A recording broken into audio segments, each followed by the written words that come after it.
thank you for coming to Cinefantastique Summer for our Discontent panel. You may remember that every year we sort of did Is Star Trek Dead, Is Star Trek Dying, Is Star Trek Underground. So we sort of decided that that was a little old and it was time to retire that panel and instead turn our attention to something more relevant.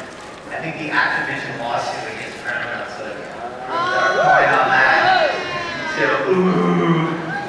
You always find that. That's the one Voyager fan in America booing.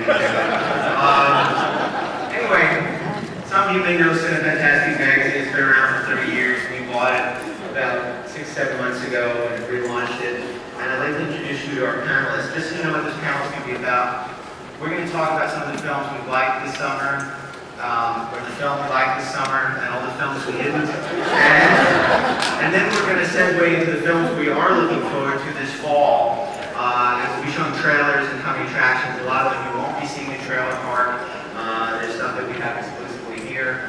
And we'll also be screening a trailer for The Returner, of which we are doing a screening tonight with Destination Films at 7:30, and we encourage you to come to that. We'll also be giving out coupons at the end of the panel for free issues at the CFQ Media booth. So if you make it to the end of the panel and are totally disgusted and haven't stormed out the boredom, we will give you a ticket good for a free issue. So without any further ado, allow me to introduce the panel. Sean Jordan, who came to prominence as the webmaster of entertainment and is now the senior editor of Cinefantastique and runs www.cfq.com. Next to him is Jeff Bond, the executive editor and author of the music of Star Trek. A nine-tone devoted to the dulcet strains of Fred Steiner and Gerald Fried and book, and also executive editor of Film Score Monthly. Next to him is the editor-in-chief of Cinefantastique and Film Fatales, and former editor at The Hollywood Reporter, as well as Film Threat, David E. Williams.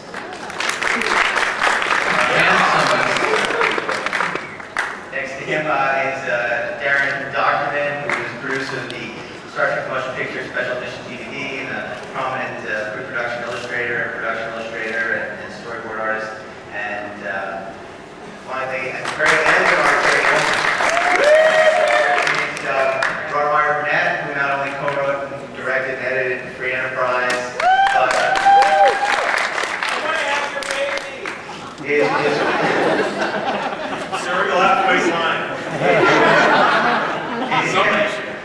well known for having produced the DVDs of X-Men, now X-Men 2 United, and The Usual Suspects, Valley Girl, Lord of the Rings, Fellowship of the Ring, and the list goes on and on and on. So anyway, and Tron. Let's not forget. You were nominated for a DSPA award, if I'm not mistaken. Well, yeah, you are. Okay, whatever. It sounds good. So, let me ask you. I mean, our magazine is devoted to covering the best of the genre. What kind of summer would you categorize this as, Dave? I mean, for films. I mean, a lot of sequels. Were anything good? None of the sequels that I've seen. I think they've all been pretty disappointing. And there's been just a few bright, shiny moments in the summer so far. And for me, that's been surprisingly Pirates of the Caribbean. And also 28 Days Later. Which kind of came out of nowhere. And I played at Sundance, I got a little bit of buzz there, and I opened up. And it's playing really strong, so I'm really happy that people are going out to the theater and actually supporting this movie. Is there any significance to be read to the fact that we're looking at totally different ends of the spectrum?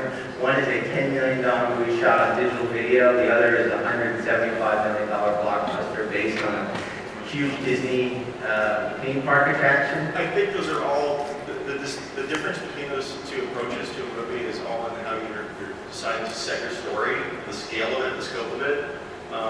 Both films I think have been successful because they have really good, strong, original stories that aren't just written with cliches and catchphrases. So. Rob, I'm surprised to hear Dave not mention a film that I think probably you defend, X-Men 2.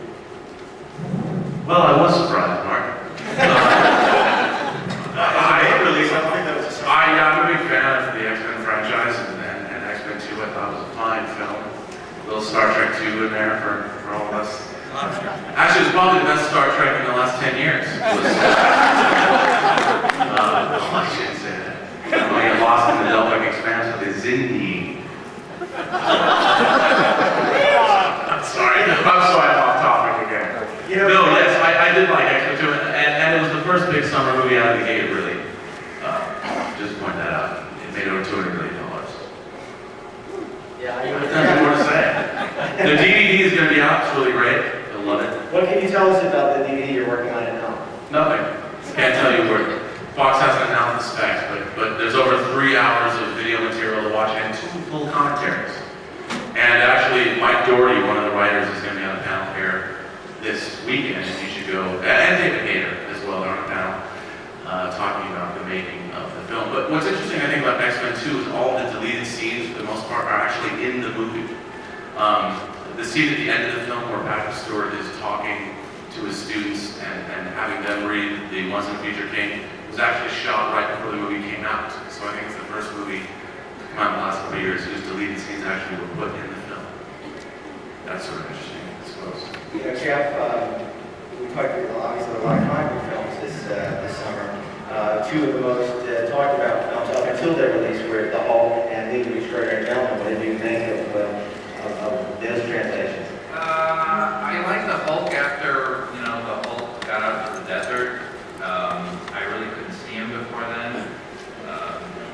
And I thought that there was a great villain in the Hulk. Nick Nolte is a great villain, totally psychotic. Then they had this other guy who, his job was basically to just get the Hulk angry. And he'd just wander in from time to time and say, I'm going to be taking over your military operation. And 5 minutes later he walks in and he's like, I'm going to kill everybody! He's punching the hell out of everybody. He has absolutely no motivation, so I thought that was strange. And League of Extraordinary Gentlemen is like a great guilty pleasure. It's really inane, it makes no sense, and it's very insulting if you've read anything. It's like it's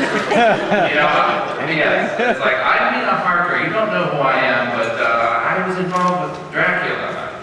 I'm Dorian Gray, you don't know this, but I have a painting hanging in my basement. I don't get old, so it was sort of a moron's version of literature. But Sean, I mean, Jonathan Mostow had a very high bar, with Terminator continuing the franchise in the wake of James Cameron. What did you think? Was he successful? Well, it's most of the summer movies I'm judging against Matrix, and basically everything is better than the Matrix. Are you saying this summer suffers from a systemic anomaly?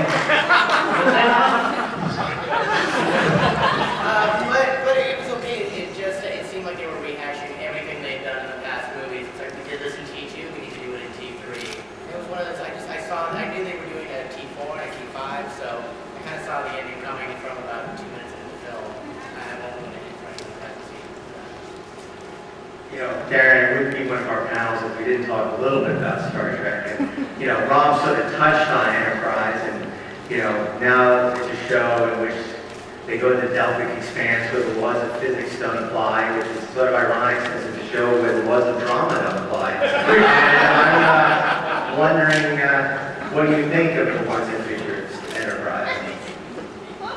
I haven't seen it. The only expanse I've seen was on Frakes.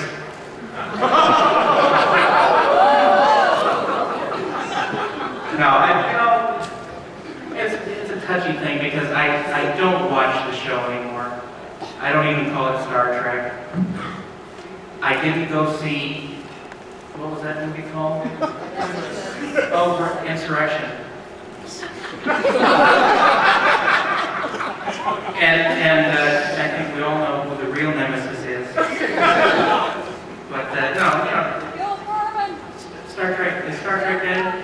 Yeah, it has been for 10 years, but don't worry about it. It's not a big deal. I put it past me. I'm working through it. And I still have my DVDs of the original series, and they're fine. They're not going anywhere. Dave, why do you think that 28 Days Later has been such an extraordinary success and people are responding to the way they are, this summer? I think that's easy. It's an unapologetic, non-jokey horror film, and I think it's got a lot of really genuine creeps. I think it's a very unnerving film.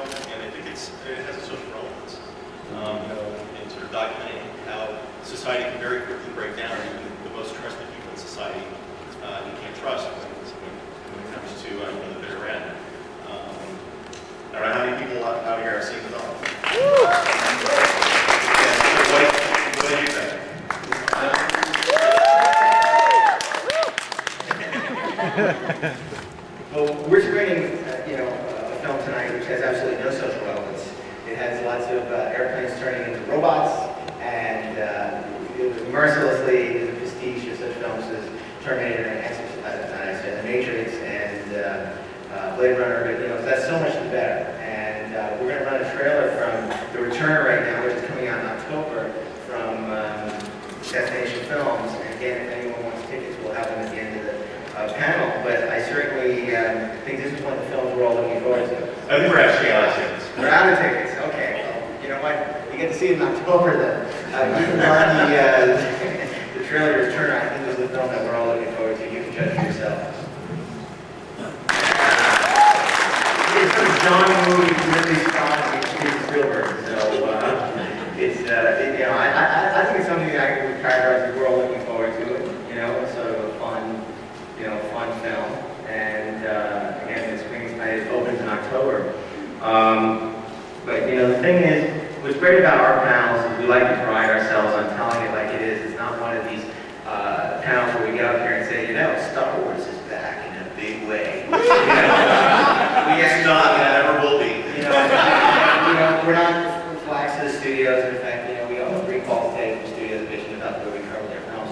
So I feel like we're doing our job. So we're going to try and be pretty honest about what's coming out and what our feelings are, and which doesn't mean you shouldn't go see the movies. It's just what we think.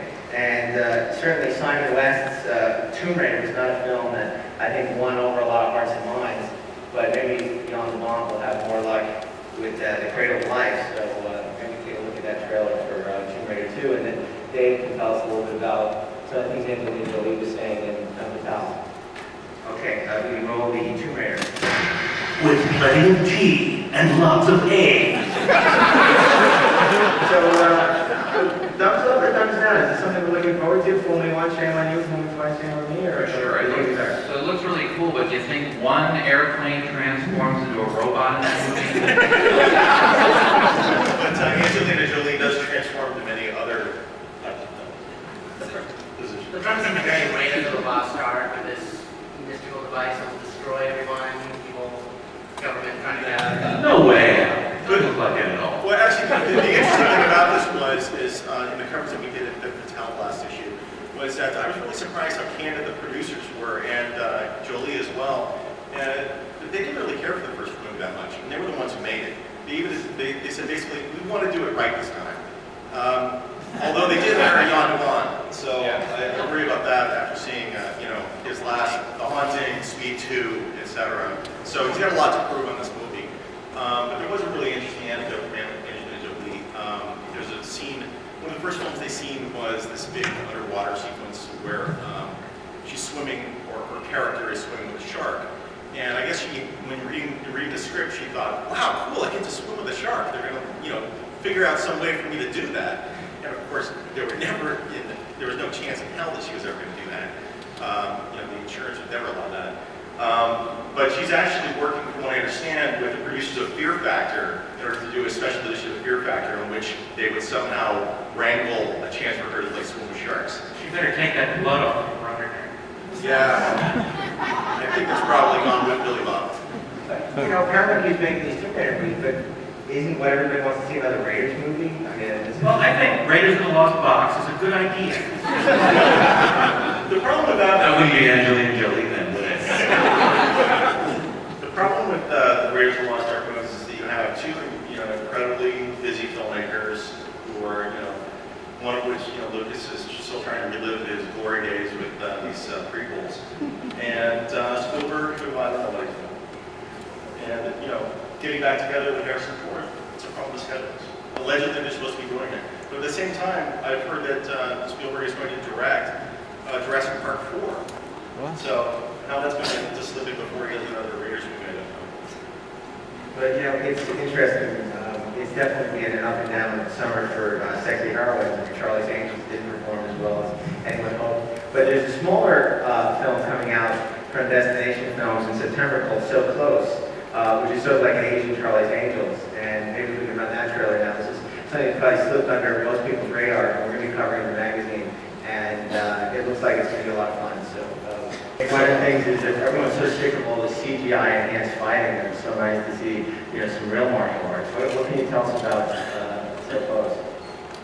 Actually, I haven't seen that. I'm not thinking about it at all. Yeah. I can say Like the that title? What's that? Like the title? No, I've only really seen the trailer. I haven't heard much about it. Yeah, so that's coming out in It September. looks better than Charlie's Angels. Couldn't look worse. But there is one interesting thing about it, though, and it's obviously people notice that we've shown 2 trailers for Asian films, and I think there's Hollywood's got a real strong eye right now on Asia, horror films, sci-fi, etc. And I think that's great because I think in Japan, Korea, Hong Kong, obviously for a long time, there's been a lot of really fascinating films that are made there, and they're finally getting some real nature release here, which I think is great. Dave, was So Close like redubbed or rejiggered the way Shaolin Soccer was by Miramax? I don't know. I know that. And is it subtitled? I do know. Well, I don't know about So Close, but I do know that Destination had decided not to dub Returner. They're going to distribute it only in the subtitle version, and it's going to be the exact same cut what they had over there. So I imagine they're doing the same thing with So Close. Miramax and New Line have, I think, done some unkind things to say Jackie Chan's films. Re-editing them, dubbing them, and adding new pop soundtracks to them, which I think is really sad. So, hopefully Destination will do a better job.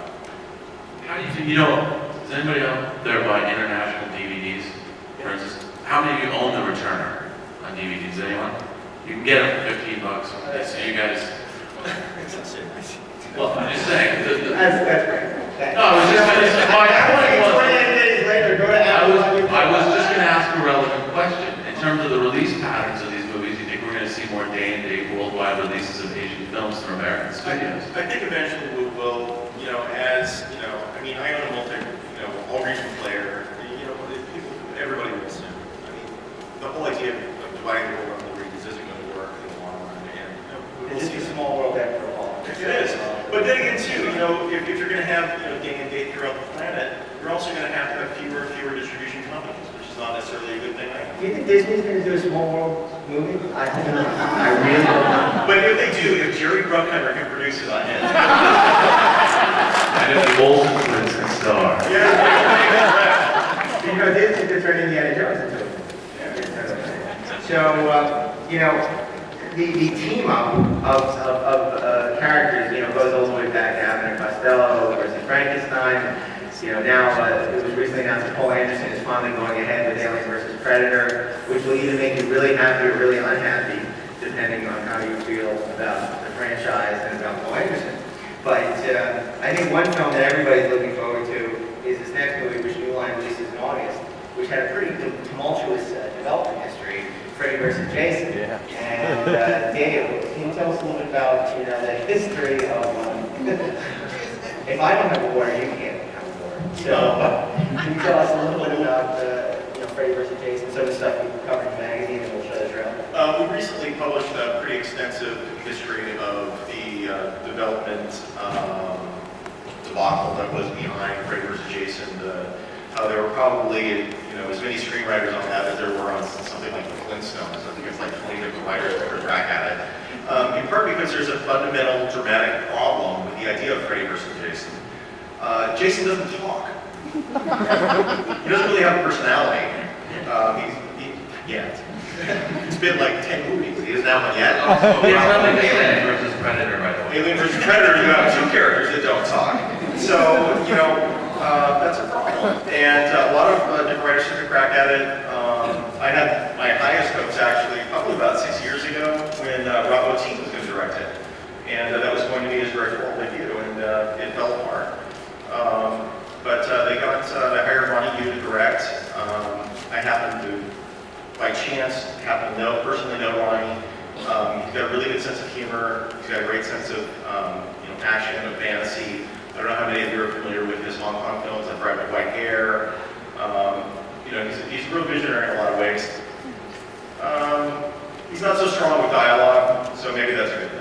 Who knows? You can also get an expanded version of the story on Freddy vs. Jason at the CFQ website. You can get the whole story out. And that's a shameless plug. I can It is, absolutely.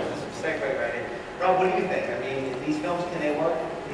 Well, I just want to point out that because this isn't the Star Trek panel, that Brandon Braga and Ron Moore, honest to God, wrote a draft of Freddy vs. Jason. It's true. Well, it's true. They both fell into a temporal anomaly. No, they didn't. But they did write a script. They do I used think- it on me. I think they can work if they're treated the same way that Danny Boyle treated 28 Days Later. If you can treat Jason and Freddy together with some respect and some seriousness, it can work. I know it's like writing the Jewish Exorcist. People laugh. But I think that if it was done correctly, it could work. And the thing is, if you watch Nightmare on Elm Street, the first Nightmare on Elm Street, and the first Friday the 13th, they were scary films that treated their protagonists and antagonists seriously and took genre conventions and used them to create She fear. doesn't think so. Well, you know, Never funny seen thing, one Friday the that's 13th or good, Nightmare on Elm because Street movie? Edward Come on. James Olmos said if you're a fan of the original Friday the 13th, you shouldn't see Friday the 13th. That's That's an inside joke, yeah, I know. But, yeah, I don't know how many you've heard that's just the greatest. They have this TV trade show for the press, and Sci-Fi was doing a presentation on Battlestar Galactica. Edward James Olmos gets up and he says, well, if you're a fan of the original, don't watch the new show. Because I never, Because Edward James almost playing Adama in the new Did series. you see Lauren Green, Edward James Olmos? He's definitely a resemblance. Actually, yeah, he looks like that. Well, the good news is they're doing a new version of Bonanza with Edward James Olmos. So we're gonna see the trailer now? Yeah, Freddy versus Jason, please. Oh, you didn't expect that. Rob, where do you stand on the whole Kane Hodder controversy? Okay, Kane Hodder started playing Jason, what, part 7? Is that true? A really good one. Kane Hodder played, first of all, Jason wasn't even in the first movie. Right, it was Come mine. on, it was Mrs. Voorhees, as we all know from Scream, right? Okay, so Kane Hodder doesn't have to be Jason. Anybody can get into that mask. I don't care if Kane Hodder plays Jason. However, if Ken Foray doesn't make a cameo in Dawn of the Dead, then that'll be upset. You can be signing autographs outside. You can't know Dawn of the Dead is, dude. We just had a contract. Swear Would to he you, really be better than Jason X? Come on. The greatest movie ever.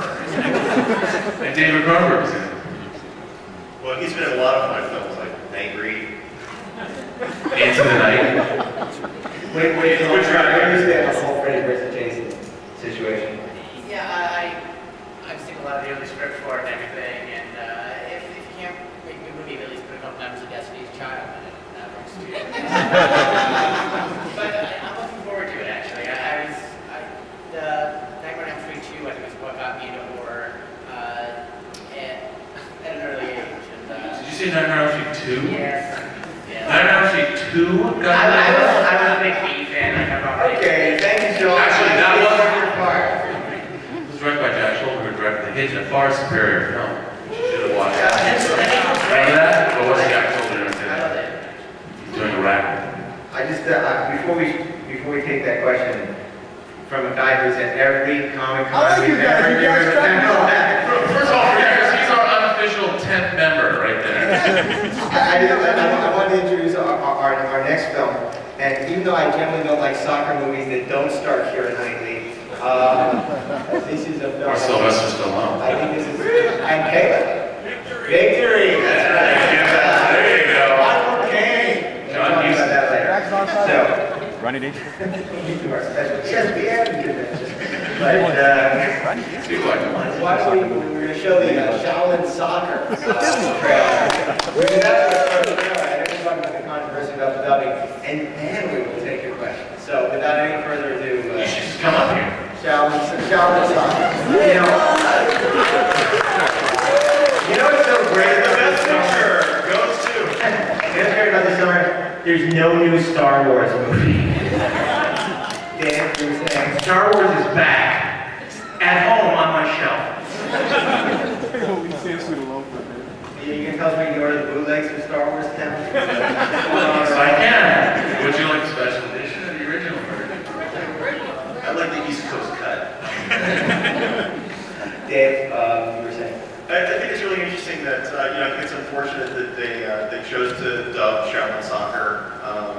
interesting thing though that Stephen Chow, the director who also stars in the film, he did dub his own voice as Jackie Chan has in the Miramax Golan releases. But obviously with a film like this, it's a comedy, it's a sports comedy. It's it's not, it can go to a much wider audience. It can go beyond the niche audience, and that's why they dubbed it. Yeah, I mean, they want like a full Monty kind of They were a full breakout. Monty sort of thing, and I guess that end shot when he blows his clothes off is practically a full Monty. But I think it's an interesting film, and we have an interview with Stephen Chow in the new issue, and he's an interesting guy. He's very funny guy, and one interesting thing is the uniforms actually that he and his teammates playing this were patterned on the training suit, the track suit that Bruce Lee wore in Game of Death. And he talks a little bit in the interview about how his whole sort of philosophy to making movies and stuff was all influenced by Bruce Lee. That's pretty interesting. So just a homage. I've not seen the whole film. Well, you've seen the movie, right? I have the DVD. Doesn't care for it. And you should never buy it. Get the original one, get it. Actually, you can probably buy it here at the convention somewhere. $15. Several different places. Jack Valenti is going to come out here and shoot you. Why? Somebody released it legally. Just because, you can get it here. So you can find Battle Royale in the Japanese version, which has never been released here. That'll never happen. Actually, Dave can tell you about Battle Royale. Actually, yeah, I can fill you in as to specifically why it will never be released here. We actually had Let me preface by telling you what Battle Royale is. How many people know what Battle Royale is? The infamous Japanese movie in which high school kids fight to the death. Practice couple guns. Great movie. But specifically the reason why it will never be released here in the United States, we actually spoke to one of the sales agents that represents the toy company, TOEI, which is a distribution company, production company in Japan that made the film. They own the rights to it, and they've specifically decided not to sell the rights in the United States because they don't want anybody here emulating the murders that happened in the film. They don't want anybody to go out and go on a murderous rampage and then blame the movie because they're afraid of being sued, as Oliver Stone was over Natural Born Killers. A couple idiots in the South decided to impersonate Dickie and Mallory and go kill people. And Oliver Stone had to go through like a 3-year odyssey of defending himself and defending his right to free speech. That's great, he won, but he also had to pay 3 years worth of legal bills in order to win. And I think the company just wants to avoid a situation like that. Battle Royale 2. I suggest you buy it here. I suggest you buy it here. Has anyone seen Battle Royale 2 for sale down there? Anyone? If stop me if you see it, because I don't think I copy it. I'll pay you double. You were going to ask a question. Oh, Why don't we jump in there for a second? about Yeah, shallow we go on, soccer. Two things about the horror movie. The shallow soccer, I've had it for a year. It's a fun movie. I think you'll like it. It's really fun, lighthearted. Okay, But on he the didn't like it. He liked it. on the subject of horror movies, The version that are released here, it's not nearly as good as the trailer.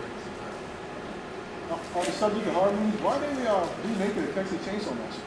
Why are they remaking the Texas Chainsaw That's a really, really simple. Oh, what is it? No, you asked the question. We barely say it in unison. No. Money.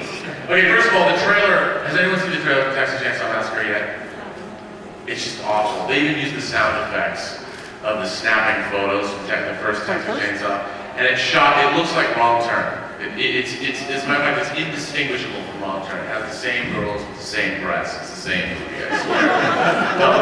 From a business, That's an opinion. It's my own opinion, not the opinion of the editors of the Let me magazine. tell you specifically as to why they're remaking it. Specifically is because the film has been released on video, and re-released on video, and remastered and re-released, and the special edition came out. And they've sold it about 10 different ways on video, and they can't make any more money on it.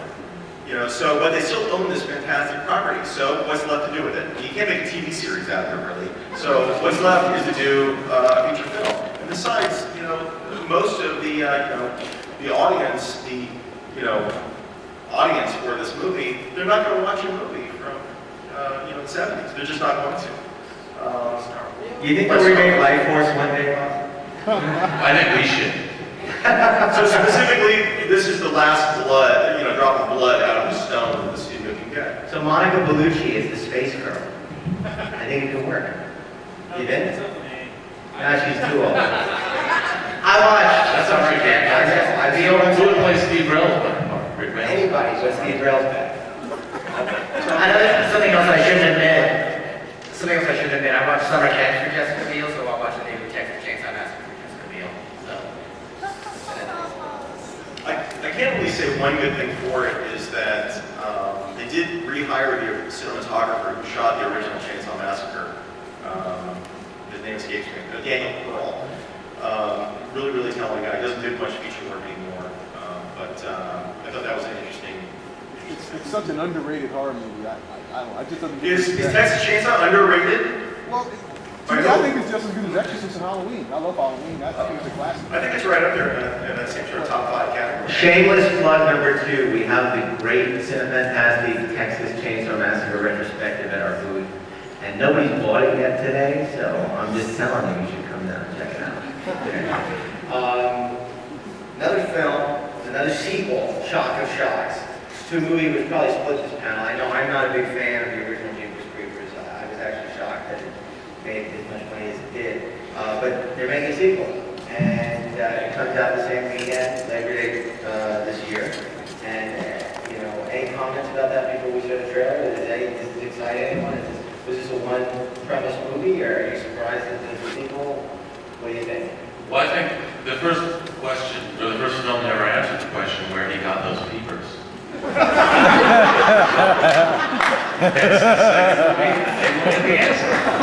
I wonder my whole life. Has anyone here ever seen the TV movie Gargoyles? Isn't that strikingly similar to, I'm saying this having never seen Jeepers Creepers except for what the monster looks like and he has wings in the second one or did in the first one. It's just like the Gargoyles monster. Designed by Stan Winston, yes. I know, these are Any idea, anything you can tell us about Jeepers Creepers 2 that gets people to run out and go see it? Anything you can tell us? I'm curious. No. Okay. I think it's a striking mystery as to why Francis Ford Coppola has decided to support Idris Elba's career. We'll see what the film. Let's see, Godfather 4, Jeepers Creepers 2. It's right in the same. Oh, Let's not go there. that's too Without further ado, let's run the Jeepers Creepers 2 trailer. Stop the man. It's good to see the glaive from Krull getting work again.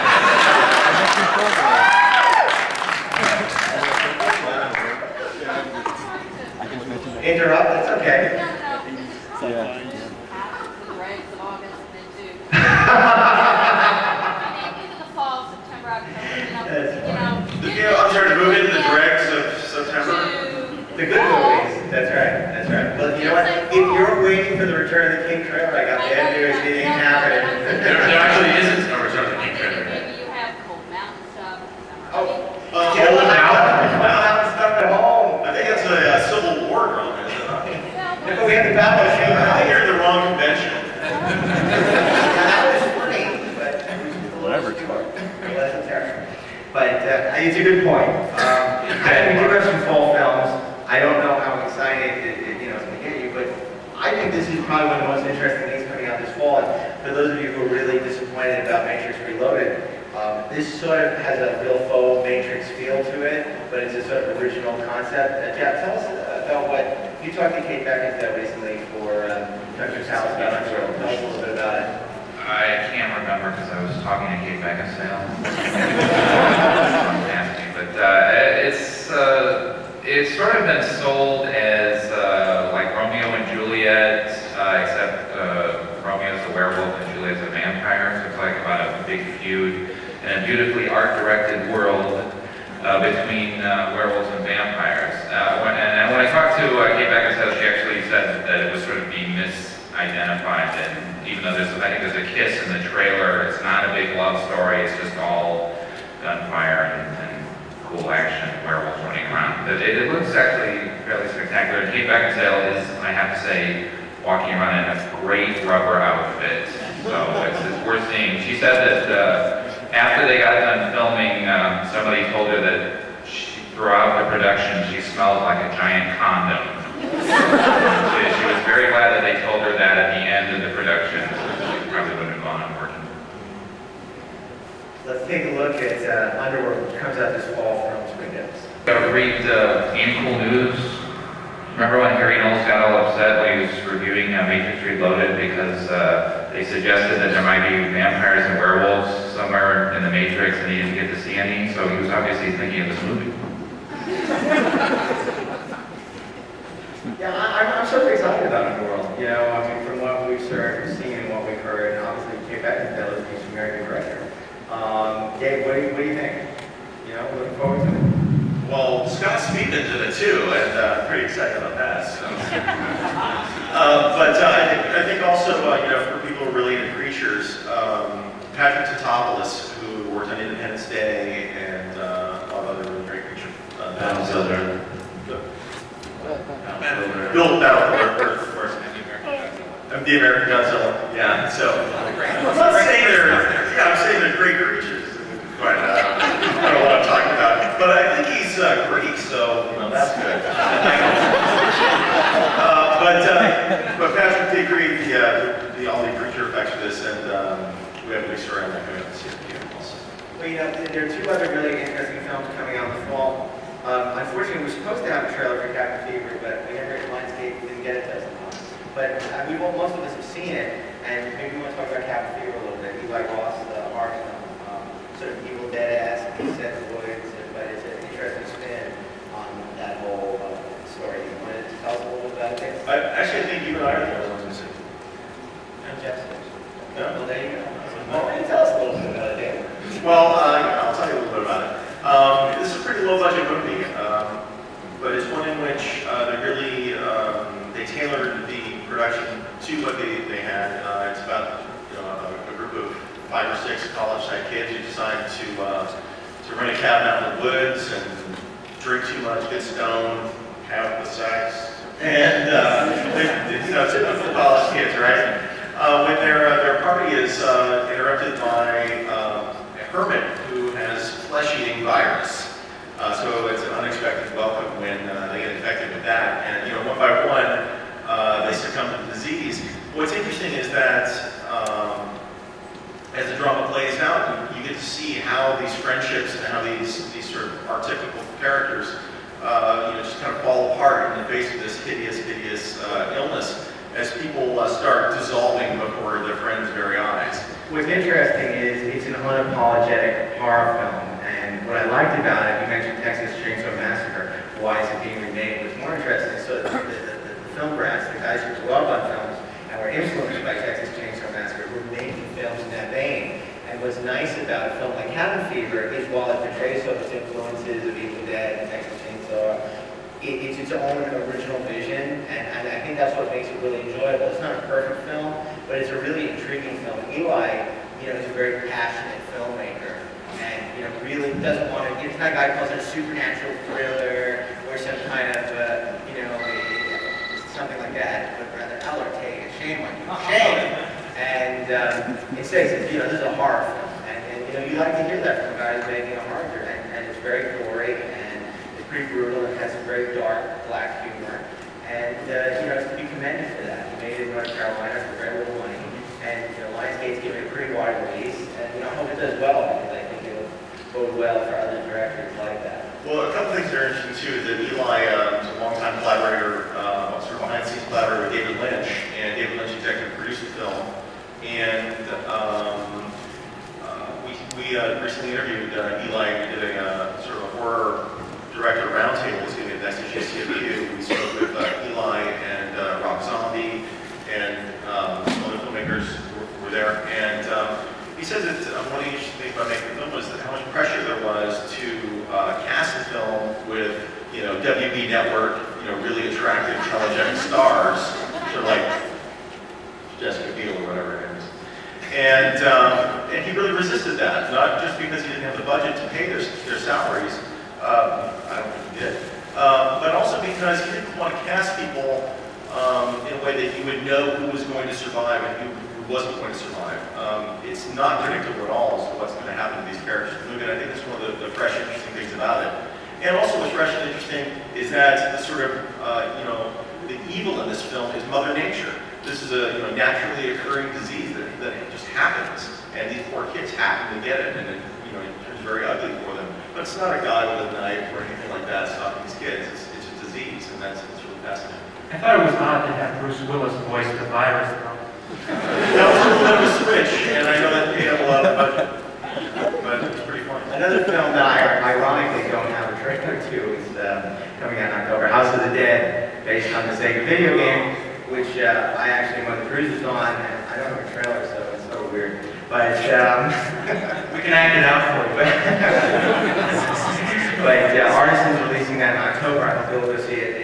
It's a lot of fun, and also a horror film in sort of classic vein, zombie film. So, and we'll be talking about that more on tomorrow's panel. Oh no, Saturday's panel on video games and movies and back again on Saturday after the Cinefantastique Live panel. So I hope you'll join us for that. We'll show some footage from House of the Dead. But a film that probably is not nearly as scary as Cabin Fever is another film based on a Disney theme park attraction, The Haunted Mansion. And Dave, you were on the set of that recently. What can you tell us to expect from that? Yeah, I visited the set while they were shooting out in Burbank. What was interesting about that, actually, is they invited me out to the set, and I thought, oh, great, wow, I get to go to the Disney studio a lot. It's going to be really cool, and they're going to have, like, characters, people characters and stuff. No. Instead, it was outside the Disney lot in a warehouse, and the directions on the piece of paper I got included, the final turn was turn right at the strip club. And so I drove out there, and it's this very nondescript warehouse, but you go in, or I went in, and it opened immediately up into, I assume people here are familiar with the Haunted Mansion ride. How many people have been to Disneyland? Okay. So it immediately the doors open. I know he was. Denial.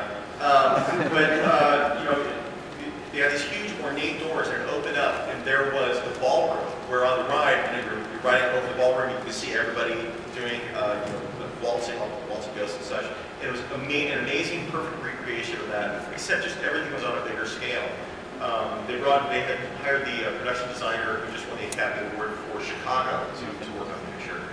And it just did a really fantastic job of creating this, a vintage New Orleans mansion. And I took a tour through it, and it just really looks fabulous. But Keira Knightley's not in it, right? Keira Knightley, no, she's not making an appearance in the film. Okay, that's right. Let's take a look at the Haunted Mansion. I'm sorry, what's that? The stars are, for better or worse, Eddie Murphy. We just go to the ride and. How about that Pirates of the Caribbean? It was great, wasn't it? No, the woman, the disembodied head in the glasses, Jennifer Tilly. Just to jump back to Cabin Fever for a second, I'm from North Carolina. Are you infected with flesh-eating Yeah, they have that flesh-eating virus there. But for fans of North Carolina-based productions, it does have all the standard, all the... Like Super Mario Brothers? No, it's got How about like Earl Owensby stuff in the 70s when he had that studio out there? Let him finish. It's got all the great classic elements that make North Carolina similar to what it is, which includes Horton Plantation, Pat Hingle, and Tom Wilkinson and Graham. That's true. I'm glad you brought that up. Pat Hingle was great. Pat Nicholas was gone. Now, does he play the General Store owner? What does he play? Who does he play? He's in there somewhere. Yeah, he's the General Store. He's good. Is he? That's it? I think that's Pat Hingle. That's the big laugh. And Linda Lavin. This is news to me. Wow. I'm kidding. Alice doesn't live here anymore. Okay. Well, that was the Haunted Mansion. Boy, that really marked up that whole thing. Really, it sounded like people were a little worried about that. We totally did this under false pretense. We said, oh, the summer sucked, but oh, get ready for the fall. And then we showed you Haunted Mansion. Be blue and sequel. Okay, we're going to make it up. Hopefully they'll manage. Okay. Okay, but we're going to make it up to you because we have this next trailer for a film which I think a lot of people are looking forward to. And in fact, now it is not just one film, it is two films. It's recently announced that Quentin Tarantino's Kill Bill will be broken up into 3 hours into 2 movies. And we know how well that worked with Revolutions and Reloaded. The first one is called Kill. And the second Yeah, Rob's making a film called Kill Bill Shatner. He's not that. So, anyway, without any further ado, God, it feels like Sunday already. What is going on? Kill Bill. Mark, actually, they split it into 2 movies. Uma Thurman will not kill Bill in 2003 anymore. That's true. That trailer was live. One thing we do know suit is going to be big this fall. Actually, I should add one thing about that in regards to the second film being released. It's either going to be released 2 months later, so December, or it's going to be released 6 months later, depending on whether the first one's a hit. If the first one's a hit, it'll be 6 months. If it bombs, you may never see the, yeah. But again, too, what's interesting is that Uma Thurman's outfit in this was also inspired by Bruce Lee's tracksuit, so everybody's doing it now. Fashion. Yeah, it's a hot fashion statement. But the story behind the film being split into 2 films is that Quentin Tarantino is obviously crazy. He's crazy about his own material. That's what he's crazy about. And he couldn't get the original cut of the film below 200 minutes, which is shocking for an action film like this. 200 minutes of losing action. So, that's the reason why it's being split into 2 films, 2 90-minute films.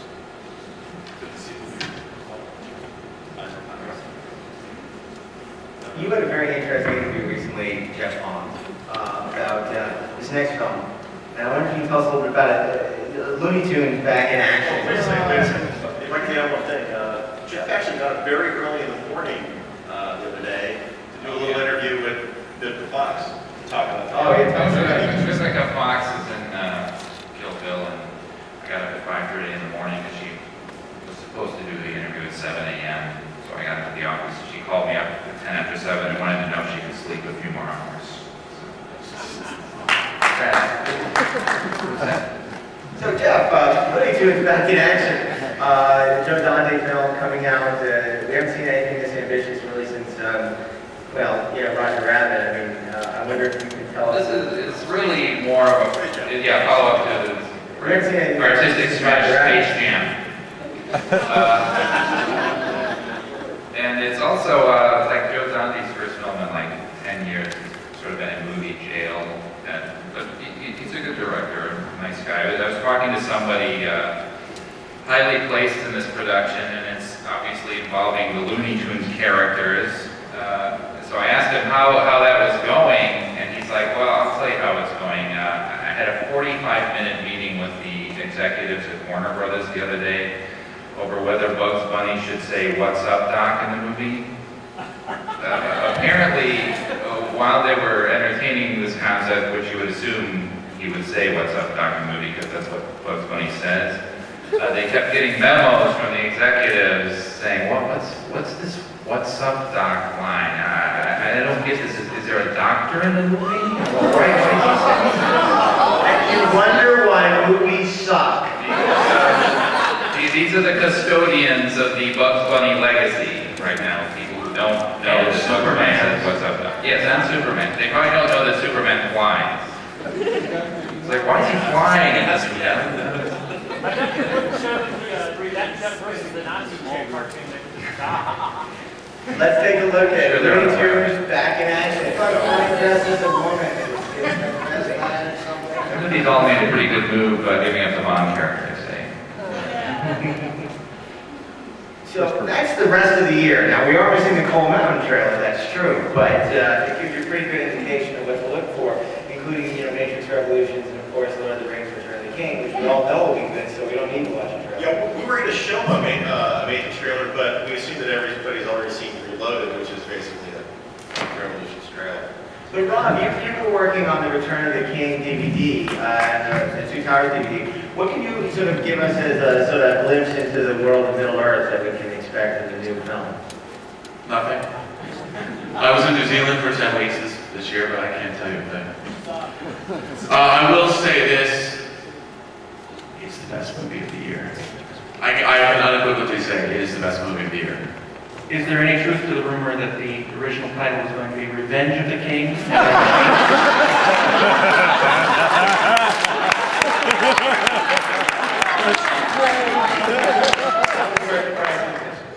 Well, I read that on the internet, so it must be true. Well, what we're going to do is we're going to open things for questions. If you have questions about some of the films that are coming out, some of the stuff that we're covering, and of course, at the very end, you get your coupon for free issues. That's how we keep you here. Questions? Yeah, last year when Star Trek New Warriors came out, because they needed Leonard or somebody who understood Star Trek. You're talking about Star Trek? Well, there was another sci-fi movie that came out about the same time. Maybe I'm the only one, and one other person liked it. It's called Equilibrium. I thought it was a really cool movie. It's good. It didn't get, nobody saw it. I saw Equilibrium. I don't like that. So you guys didn't hate it? I like it. I thought it was interesting. I thought it was fascinating in terms of production design. It's a blatant rip-off of 1984 and Fahrenheit 451 with a lot of pretty cool gunplay. It's an interesting movie. I would recommend it. Anybody can catch it on DVD. It makes a good double bill with Imposter. Does anyone know how many more minutes are going to be on the 2-hour DVD? Rob can answer that question. Well, considering I've seen that extended cut about 67,000 times, I can tell you exactly. But I'm not going to. I can't. I signed a non-disclosure and I have a really big mouth. Will we be happy? Oh yeah. I can say that it's longer than the extended version of Fellowship of the Ring. Edward James Olmos says you won't be happy. If you're a fan of the Ralph Although Bakshi you know, version, don't watch this. Actually, USA Today did a story on the extended version of, I can say this, The Two Towers, and said there's no new Gollum. I don't know what movie she was watching, but there is. Because those pixel pushing pity. But it digital makes more Gollums. Other questions? I'm a fan of the American Pie series. I was wondering if anyone had any insight on American Wedding. He's asking about American Wedding. Does anybody know anything about that? No, we don't. So next question. That is a wonderful opportunity for a shameless plug. There's a wonderful interview with Nikki Ziering who talks about doing American Pie 3, American Wedding, in the new Cinefantastique Summer available. But, actually, you know what? I'll be honest, I have heard a lot about it, and apparently the script for this, unlike American 2, was so good that they were considering doing it as a standalone movie, not a sequel, if they couldn't get the cast back. And they ended up getting the cast back, so they did as American Pie 3. Thank God. Apparently, it's quite good, and we're seeing, so if you're into that kind of thing. I don't care what else. Oh, wait, no, we can ask her, she asked that question, I'll call them out. No. Yeah, the man worked doing the Lord of the Rings stuff. That's you, Rob. Yeah, please forgive me. Robert, it's okay. That's Robert Meyer. Big man. So, you've been in New Zealand recently. Yes. We're working on 2 hours of return ticket. Return drinks. Will we need to bring our Kleenex? Yes. I'm not a sap, but you will need to bring your. The only movies I ever cried in were The Colored People and Star Trek II: The Wrath of Khan. Colored Purple. Oh, yeah. My friend Eric Wallace calls them Colored People. Yeah, it's just gonna kick your ass. Oh, I enjoy it. You're right. That was a joke, by the way. No, yes, I can say, you know what, I will say this, if I were to have seen something like that, it has the most effective ending, I think, ever. But Rob, what about when Data died at the end of Nemesis? No, the only thing that choked me up more was when Kirk said that all the souls I have encountered in my travels, his was the most. That's what it's not like. By the way, I would It's sadder than that. No, it's a great question. Now that we got rid of the riffraff, we have one more trailer we're gonna show, but just hold on to that. Right guy over there. This is sort of a general question. I've been hearing this rumor about this movie called Free Enterprise 2. Dude, okay, This is my bad. I can feel that. You're watching it now. Are we in the movie? I have a source very close to the production who, not 10 feet from my desk in my office, said that there was a discussion. I just want to point out that Rob has told us nothing about the X-Men 2 DVD. He's told us nothing about Return of the King, nothing about the Two Towers. Oh, I signed it. But Free Enterprise 2, I keep reading these rumors on the internet. I don't know anything about Free Enterprise 2. I don't know what it's, No, I don't know, you tell me. This is not about Free Enterprise 2, this is about this summer's movie. It's not about like 2009. At the rate we're writing it? Actually, there is talk of splitting it into 2 films. Free and Enterprise. But, No, other questions? Take a pick, your choice. You guys After are discussion. What about that guy way over there in the white shirt? Yeah,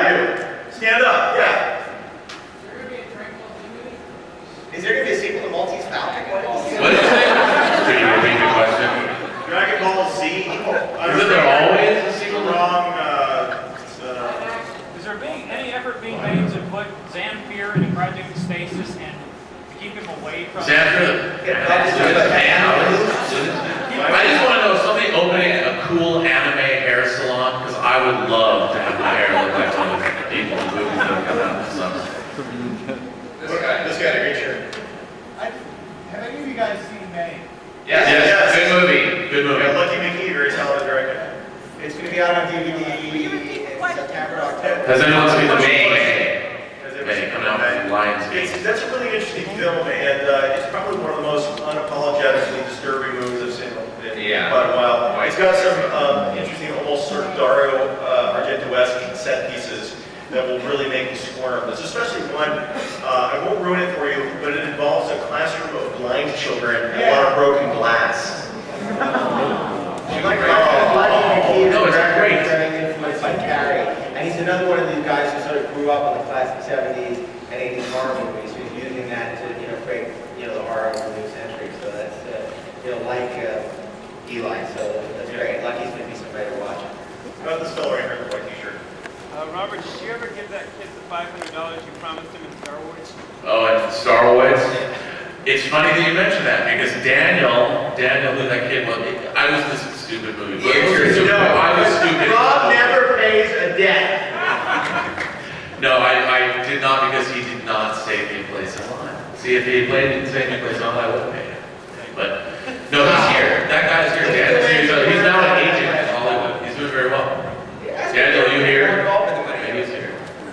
Actually, I think a lot of us were going to go to a charity screening of The Phantom Menace, which was going to be $500, and we all managed to somehow get out of it at the last minute, and that was like the best $500 I ever saved. Not for the children. This fellow right here. Could you elaborate on the Activision Paramount lawsuit? Oh, that's a great question. That's a question of the night, Rob. But the question, we'll repeat it, is can we elaborate on the Activision Paramount lawsuit? Darren, perhaps you want to explain the Activision Paramount lawsuit. A few weeks ago, in a world,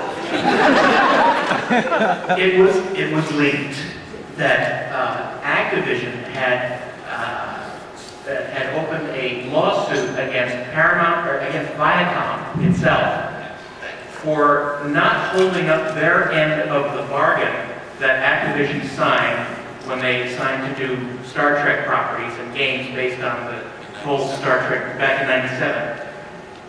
And on the basis that Paramount, first of all, has announced that it won't do any more Star Trek movies, thank God. But also because it hasn't been upholding their part of the deal, that they aren't really supporting the Star Trek franchise and they're letting it die. And this is actually an actual Basically, legal suit. the bottom line is Activision is suing Paramount for killing Star Trek, which is something we all want to do. And like, we're considering a class action suit against George Lucas for the very same thing. You may not know this, but we are doing some more panels this weekend, and we have a very special trailer for our friends here. So we can run this last trailer, and then we'll ask two final questions before we call it a night. Look and see, I don't want to say anything more about that.